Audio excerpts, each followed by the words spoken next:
All right, so first and foremost, Assalamu alaikum. Jazakallah khairan for joining us. We're really happy to see you, and it means a lot to us youth for you to come, and we actually get an opportunity to hear from your insights on what we're trying to do, which is drive entrepreneurship and make sure that we as youth are building in this day and age.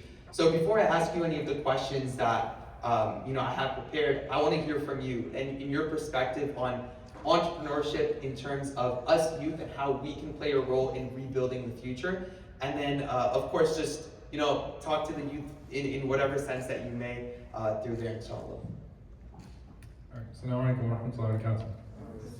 I just left the room, just left the lecture, and so still catching my breath a bit, inshallah ta'ala, but it's good to be with you all.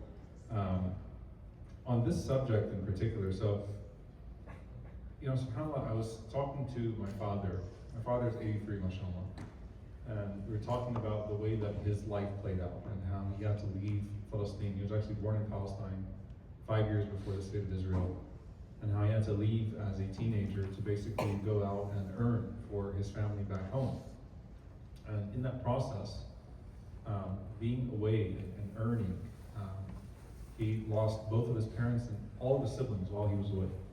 Right? And this mindset of, you just have to go out there and you have to make a living, not just for yourself, but you have to uplift an entire village. And I think about like how blessed we are to have been handed down these stories and these legacies that we just don't have to work as hard as previous generations did in order to have our livelihood. But because of that mindset, I actually had to work really early on in my life. I had to live independently very early on in my life. I was taught, I had a job when I was 14 years old. I had to do what I had to do, earn my own money. If I wanted to buy something outside of my food, drink, and my shelter, it was on me. And it felt harsh at the time, but subhanAllah built in me this self-reliance. Of course, we rely fully on Allah subhanahu wa ta'ala, that really translated into how I carry myself in every other aspect of my life as well. There was a bay'ah that was given to the Prophet ﷺ, a pledge, where Jabir radiallahu anhu, Jarir ibn Abdullah radiallahu anhu says, Bay'atu Nabi sallallahu alayhi wa sallam ala alla as'al an-nasa shay'an. I took a pledge with the Prophet ﷺ to not ask anyone for anything else. He said to the point that if I dropped something from, like if I dropped my rein, or the whip on the horse basically, if I dropped it, then I wouldn't ask someone to pick it up for me. I'd get down and I'd pick it up myself, because that's how much the Prophet ﷺ taught us in terms of maintaining independence. When you have that mindset of I'm going to build so that I can build other people up, so I can be the giving hand rather than the lower hand, the receiving hand. The Prophet ﷺ said, the upper hand is better than the lower hand. He said the upper hand is the giving hand, the lower hand is the receiving hand. Once I have that mindset, then I not only have a better quality of life myself, but I can actually be a source of support for others. And all of that has to be sincere for the sake of Allah subhanahu wa ta'ala. So learning independence, entrepreneurship, how to think a certain way about the world, how to make things work in a way that's not just given to you, is actually extremely beneficial to your religion as well as your worldly affairs. Yeah, that's some beautiful insights in terms of intention and making sure that we're driving us that in order to serve the Muslim community and doing it for the sake of Allah, which actually leads me to one of the most important questions I wanted to ask. So in terms of intention, obviously, we can say that we are doing something for the sake of Allah, and we can intend that in the beginning. But I mean, when you do go into it, how can we as youth make sure that we're checking ourselves and doing things for the right reason, to make sure that we're prioritizing the intention before we act upon that, and making sure that we're continuing to do that throughout whatever business venture that we may have? So you can never do intention too much, meaning you can never remind yourself of why you do what you do too many times. And doing that in the beginning allows you to calibrate, like, all right, I want to do this for something greater, and that actually will translate into a better energy. Because if you're not doing it for something greater, then, at some point you're just going to give up, burn out, this doesn't make sense anymore. the time value is not matching the monetary value. I'm putting in too much, I'm not getting enough, forget about it. But if you're doing something for the sake of Allah subhanahu wa ta'ala, you tend to have a greater sense of resilience, right? And an ability to move on, inshallah ta'ala, and to still perform and still do.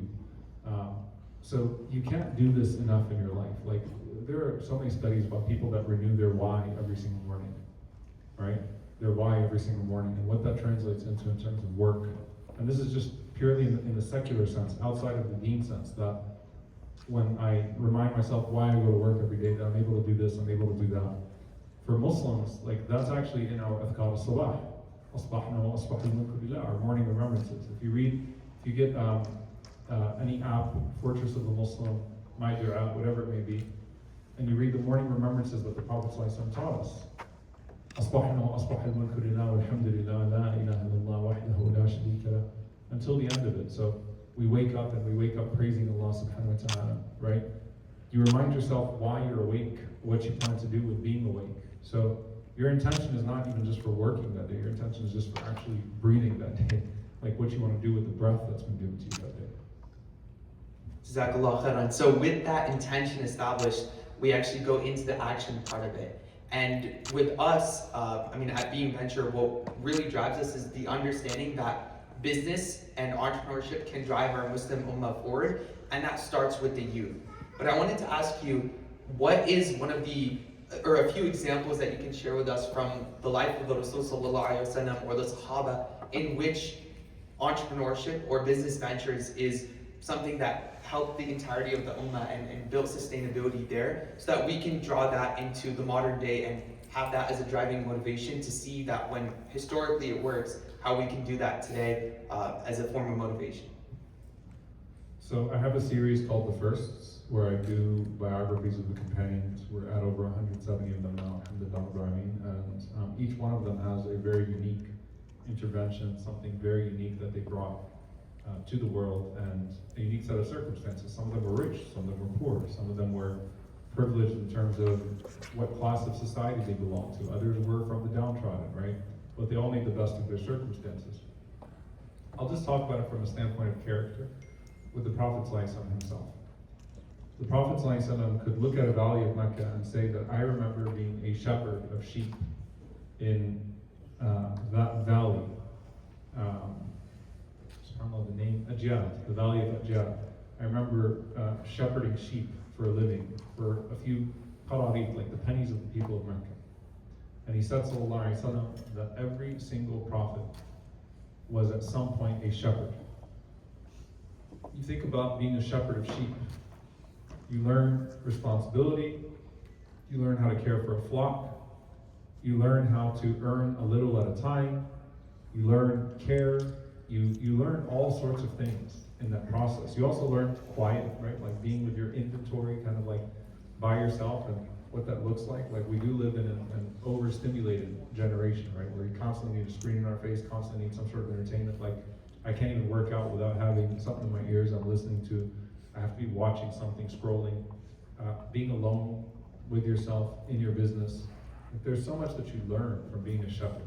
So I just talked about it from a standpoint of character, that built something in the Prophet ﷺ that made it worthy of a profession for all of the prophets of Allah, without exception. SubhanAllah. That's always something that we as the youth should go back to, and trying to understand the Rasul Sallallahu Alaihi Wasallam's life and the Sahaba around him and the character that was instilled historically in our faith. But now in this day and age, I want to hear from you in terms of, do you have any advice for young entrepreneurs in the noisy dunya that we have around us, in terms of all the distractions and everything, how to stay grounded in making sure that everything we're doing is for the greater good of the Ummah and for the sake of Allah at the end of the day? So you should govern what you earn, not just financially, but in every other way, with a, let's call it like a good tax. A good tax. So, there's zakat on money, right? And Imam Ahmad rahimahullah, he said that one of the reasons why he teaches is because there's a zakat on knowledge, the same way there's a zakat on money. Like, if Allah gave me this, I need to give back some of it. So there's a zakat on your skills. there's a zakat on your earnings. There are percentages to be factored in. Like there's a man in the time of the Prophet ﷺ who, or a man that the Prophet ﷺ spoke about, who had an equation, a divine equation, where 1/3 of his wealth he'd give away for the sake of Allah subhanahu wa ta'ala, 1/3 he would reinvest into his business, and 1/3 he would keep for himself and his family. So he had a divine equation that he worked with. When you govern yourself by those types of equations, that keeps you from getting addicted to success in a way that can become problematic, to where it's more money, well maybe I can give a little bit less charity now, or I can justify not doing this for the community because I'm busy doing this instead. So govern your time, govern your wealth with a good tax, being zakat in the night on everything Allah Azza wa Jalla gave to you. Inshallah, that's some beautiful advice to make sure that we're having throughout every single business venture that we're caring about. Now, I want to give you guys an opportunity to ask questions to Imam Omar as well. In the process of you guys thinking that, I do have one more question to try to understand how you in your life, with establishing the Yaqeen Institute, making sure that every single thing that you did, like the structural choices, prioritize the mission as opposed to like the branding in terms of other intentions or anything like that. So can you share any structural choices and give us some insights from your own story in establishing Yaqeen as to how you made that as a mission-driven venture? So there's a term that I come across called serial entrepreneur. Do you all use that term? A little bit. Okay. So what I used to do is whenever I had an idea for something I wanted to do in the community, I would create a doc, and I would just throw into that Word doc everything about that idea. And I said, either this is something I'm going to do, or I'm going to give to somebody else that can do it, inshallah, when I meet that person. So I have all these organizations that I would start in a doc, and I would say, when I find the right person to take this on, I'm going to give it to them.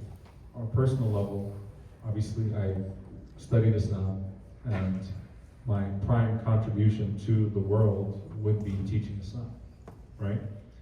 So Yaqeen Institute, we had some principles that we started off with. One of them was that I never wanted to charge for anything that we do, because I wanted Islam to be free. That was a principle that I was working with. I never wanted to have in my mind how marketable or profitable is this content, okay? So we had to come up with a system then. Now, by the way, it's a non-profit, right? So we're not talking about the same thing in terms of establishing a business, right? But the idea was I had a principle, and I needed to find a way to be faithful to that principle without compromising the viability of the organization I wanted to start, all right? What I also did was I found like-minded people that could fill in the blanks in a way that I couldn't. So I found co-founders. I'm an Imam, I'm a professor of Islamic studies. I'm not an entrepreneur.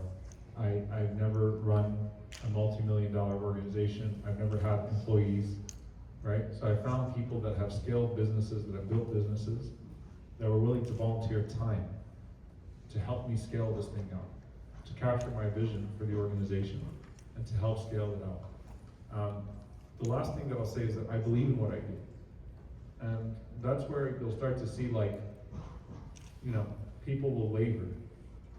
To me, I don't judge the value of Yaqeen by how many views we got, how many subscribers we got. So when someone comes up to me and says, you changed my life, I was going through a really hard time, and this actually got me through that hard time, or, I started praying because of this, or I became, they start citing transformation in their lives. So I believe in what we do, alhamdulillah, in a way that transcends numbers. So I don't play the numbers game with Yaqeen. I don't judge the success of Yaqeen based upon numbers. SubhanAllah, that's once again beautiful, beautiful insights, making sure that we're capitalizing on those that are around us, making sure that we're bringing in the community to help us where in the strengths that we may not have. So that's also something that we want to make sure that we're doing in whatever business that we carry out. And as entrepreneurs, in order to have the impact at the end of the day, not quantifying it by the amount of numbers, but about the quality that we have there. Inshallah, that's something that we always need to keep in mind.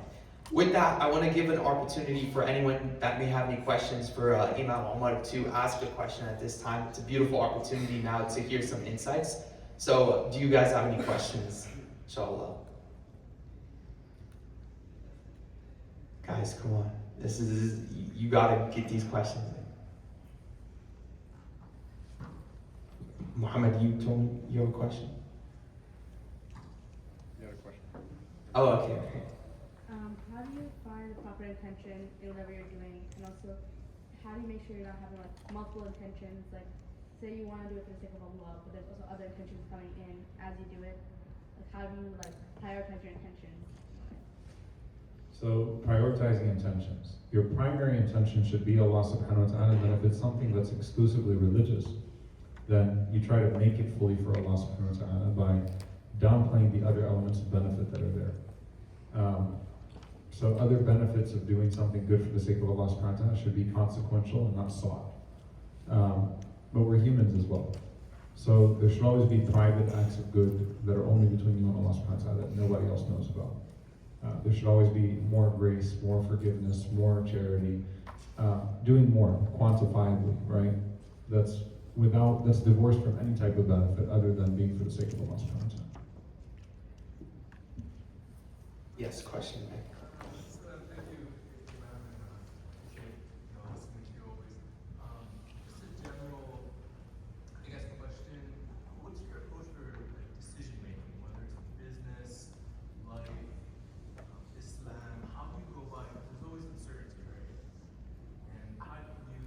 Is it principle based, or is it religion based? So two things, istikhara and istishara. Istikhara is you pray to Allah and you ask Allah for guidance. And it's the most, the companions learned it the way that they learned the Quran, right? So istikhara, and then istishara is seeking good advice from people. I don't go to the same people for every element of it. Obviously I consult my family on pretty much everything. But there are some elements that I won't necessarily consult my family on, right? In terms of, or at least not heavily, right? But I'll consult a scholar, I'll consult an activist, or I'll consult someone that is thorough in understanding the particular field that I need to make a decision in. But definitely praying and then consulting the people that are closest to me. And I find that when I consult, when you consult people that are close to you, whether it's your spouse or your parents, they know you well enough to where even if they're not experts in the particular area that you would ask for advice, they know you well enough to where they can still offer valuable advice. Yes. You spoke previously about how you found partners, or you look for people who can help you with your ideas that you had in that job. So how and where did you find those partners, like specifically, and what qualities should we look for finding partners for our business? So I'd say in general, try to surround yourself with people of ambition. Like it's the friend circle that you choose. There's a saying, we had a knowledge retreat, and it was on the Hikam of Ibn Abbas about this statements of wisdom. One of them is وَلَا تُصَاحِبْ مَنْ لَا يُنْهِضُكَ حَالُهُ وَلَا يَدُلُّكَ عَلَى اللَّهِ مَقَالًا. Don't accompany people that don't inspire you by their states or guide you by their words. It's one thing to not accompany people that aren't sinful, right? They're going to pull you into a sin. It's another thing to accompany people that inspire you to be a better person. So look at your friend circle as a whole, because that's where that relationship with Yaqeen was born, by the way. I looked at my immediate friend circle. Surround yourself with good friends, inshallah ta'ala. Find them in projects like this, in volunteer opportunities, wherever it may be, inshallah, and then grow out of that. Allah. Well, Jazakumullah khairan, guys. That's all the time we have for questions.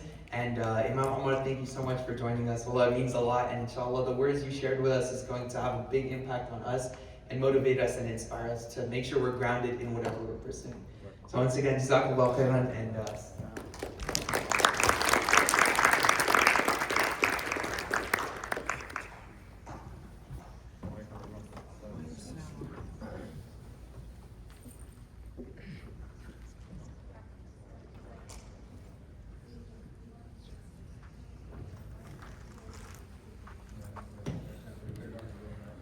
Alright guys, with that, we're going to break for about 5 to 10 minutes. Inshallah, you guys can go ahead and help yourself to some snacks and water in the back.